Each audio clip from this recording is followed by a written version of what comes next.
Assalamualaikum warahmatullahi wabarakatuh. A'udzubillahi minasyaitonirrajim. Bismillahirrahmanirrahim. Alhamdulillahirabbil alamin. Allahu ta'ala fil Qur'anil azim. Ar-Rahmanu 'alamal Qur'an. Wallahu insana 'alamul bayan. Asamsu wal qamaru wa najmu wa sajjaru yasjudu. Wa qala aidan Rabbi shrah li sadri wa yassir li amri wahlul 'uqdatam min lisani yafqahu qawli.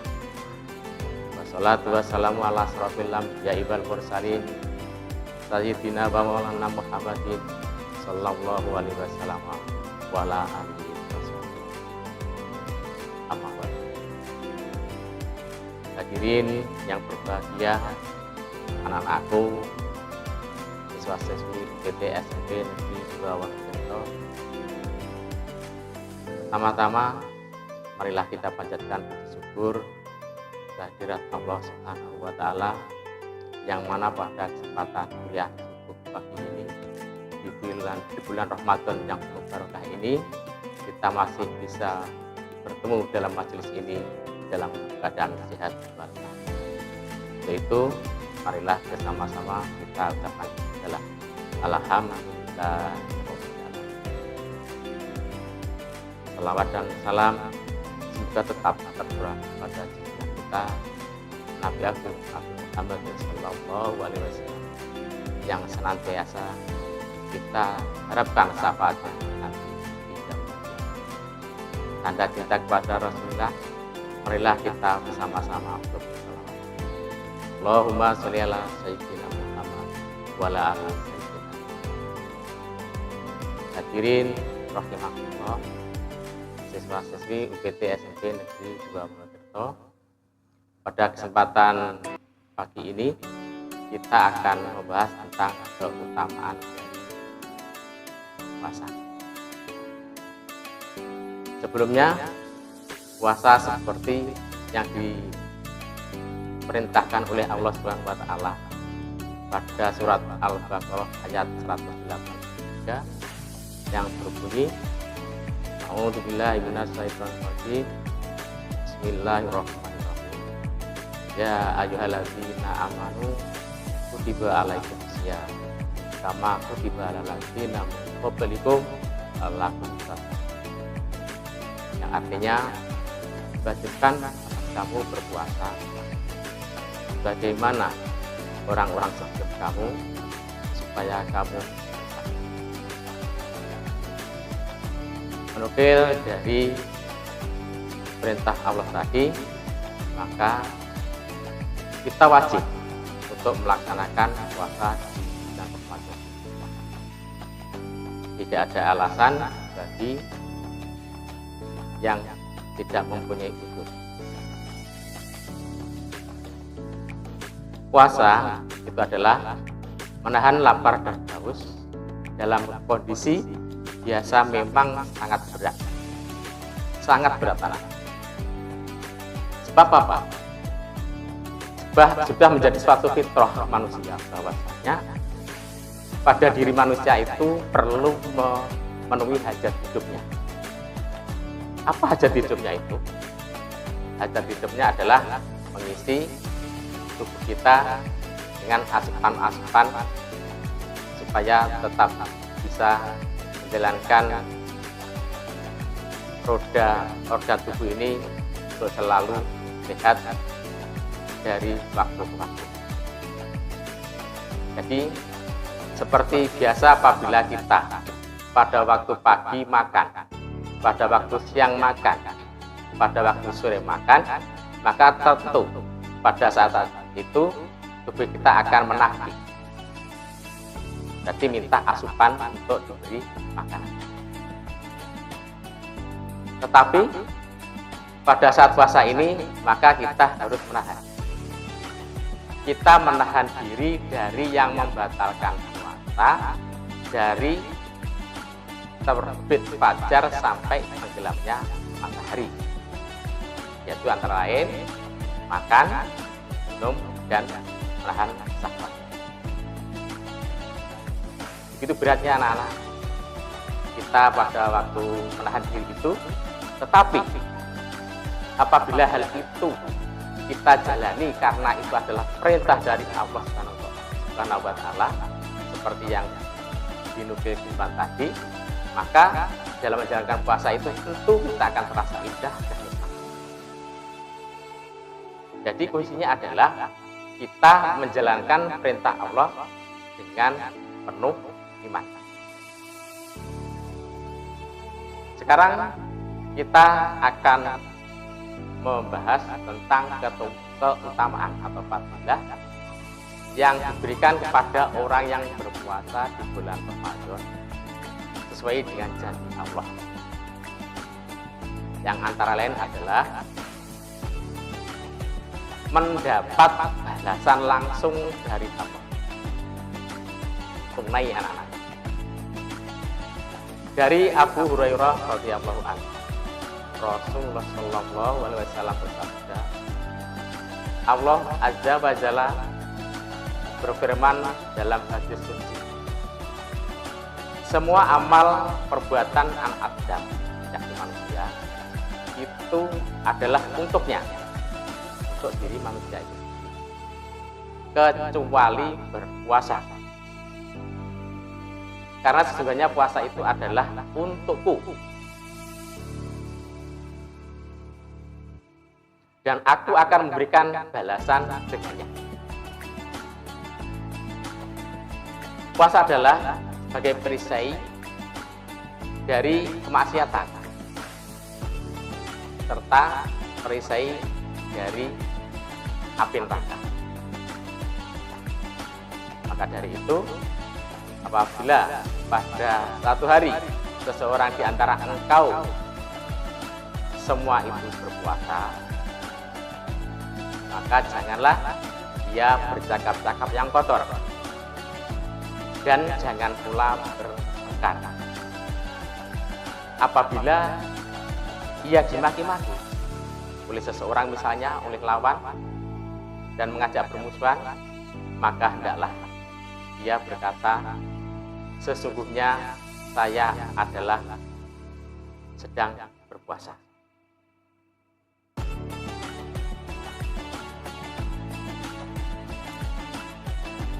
Dalam hadis riwayat Imam Bukhari disebutkan, Allah berfirman dalam hadis qudsi, orang yang berpuasa itu meninggalkan makan, minum, dan syahwatnya karena taat pada perintahku. Puasa adalah untukku, dan aku akan memberikan balasannya. Sedang suatu kebaikan itu dibalas dengan 10 kali lipat pahalanya.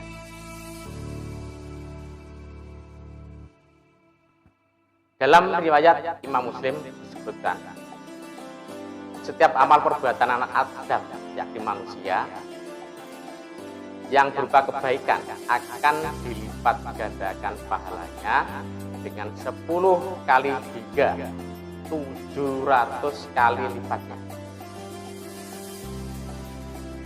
Allah Ta'ala berfirman, melainkan puasa, karena sesungguhnya puasa itu adalah untukku, dan aku akan memberikan balasannya. Orang yang berpuasa itu meninggalkan syahwatnya, meninggalkan makannya, semata-mata ketaatannya kepada perintah. Seorang yang berpuasa itu mempunyai 2 macam kegembiraan, yaitu kegembiraan pada saat berbuka puasa.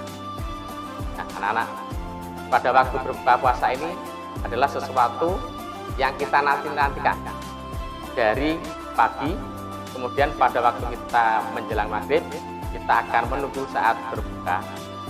Dan apabila kita mengawali untuk berbuka puasa, maka disitulah kita akan mendapatkan kegembiraan yang tidak diberikan kepada orang yang tidak berpuasa. Berikutnya, kegembiraan itu juga akan diberikan kepada manusia saat menemui Tuhannya. Jadi pada saat nanti kita menghadap kepada Tuhan kita, pada Allah Subhanahu wa Ta'ala, maka kita nanti akan mendapatkan kegembiraan.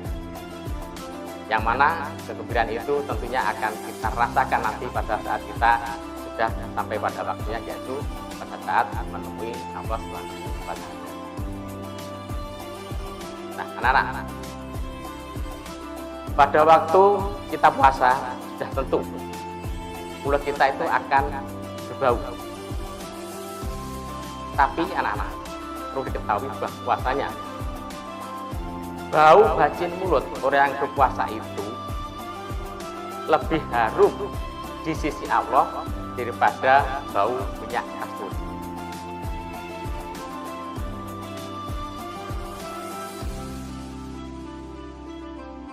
Begitu hebatnya anak-anak. Jadi tidak ada yang bisa mengalahkan harumnya pewangian atau parfum yang ada di dunia ini. Anak-anak ya, jadi jangan khawatir pada saat nanti bau bacin mulut pada waktu kita berpuasa itu bukan suatu penyakit, tapi memang itu suatu hal yang lumrah dan itu adalah hal yang sangat disukai oleh Allah karena bau pada saat kita berpuasa dan itu menunjukkan kita itu adalah taat pada perintah Allah Subhanahu wa Ta'ala. Berikutnya, fadilah berikutnya adalah masuk surga melalui pintu Rayyan.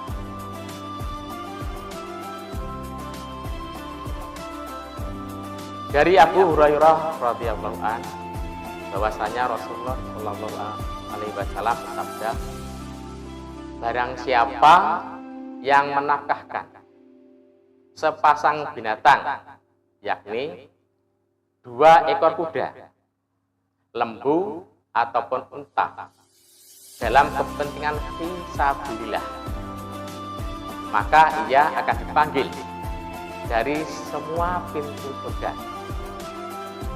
dengan ucapan, hai hamba Allah, inilah yang terbaik. Maka kalau seorang itu dari golongan ahli sholat, ia akan dipanggil dari pintu sholat.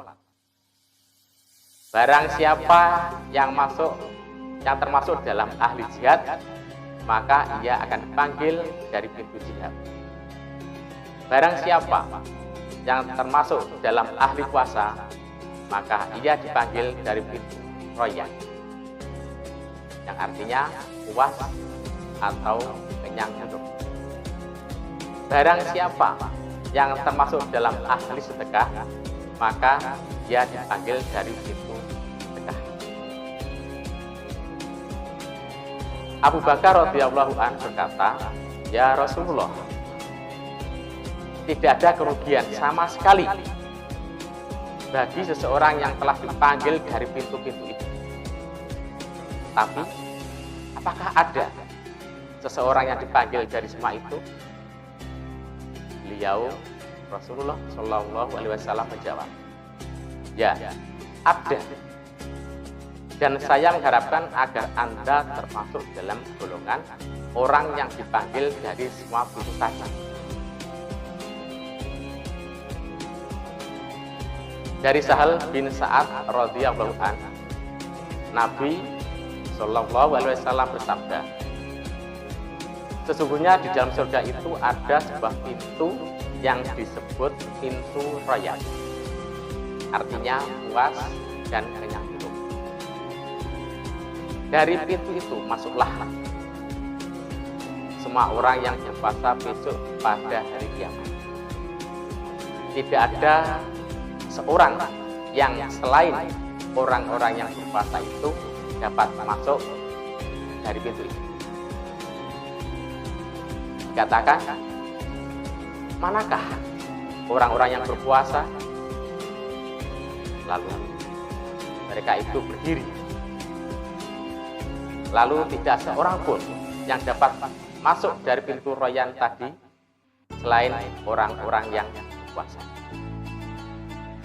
Jika mereka telah masuk seluruhnya, maka pintu itu pun ditutup, sehingga tidak seorang pun lagi yang dapat memasuki. Anak-anakku yang berbahagia, sangat beruntunglah apabila kita bisa berpuasa dengan sepenuh hati, hanya karena mengharap ridho, melaksanakan perintah dari Allah Subhanahu wa Ta'ala. Itu anak, jangan sampai satu hari pun kita lepas dari puasa itu, karena sesungguhnya kita akan sangat-sangat takut. Anak-anakku yang berbahagia, keutamaan berikutnya adalah sehari berpuasa dijauhkan 70 tahun dari neraka. Saya ulangi, sehari berpuasa dijauhkan 70 tahun dari neraka. Luar biasa. Dan kita membayangkan satu tahunnya di dunia saja 35 hari itu lama. Di sini 70 tahun dari neraka. Luar biasa. Dari Abu Sa'id radhiyallahu an, Rasulullah sallallahu alaihi wasallam bersabda, tiada seorang hamba pun yang berpuasa sehari dengan niat fisabilillah, yakni semata-mata menuju kepada ketaatan kepada Allah, melainkan Allah akan menjauhkan wajahnya, yakni dirinya, karena puasa tadi, sejauh perjalanan 70 tahun dari neraka.